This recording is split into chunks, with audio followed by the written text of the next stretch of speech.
बिस्मिल्लाहिर्रहमानिर्रहीम।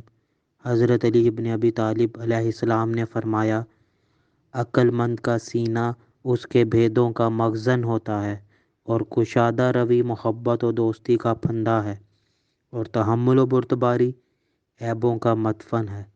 या इस फ़िक्रे के बजाय हज़रत ने यह फरमाया कि सुलह और सफ़ाई ऐबों को ढांपने का ज़रिया है। नहजुल balagha हिकमत नंबर 5। मखजन कहते हैं ज़ख़ीरा करने की जगह को। The bosom of the wise is the safe of his secrets. Cheerfulness is the bond of friendship.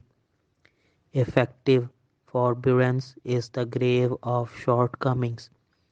Or instead of his phrase, Hazrat said that peace and cleanliness is a means of covering up defects. Nahjul balagha, Sermon 5.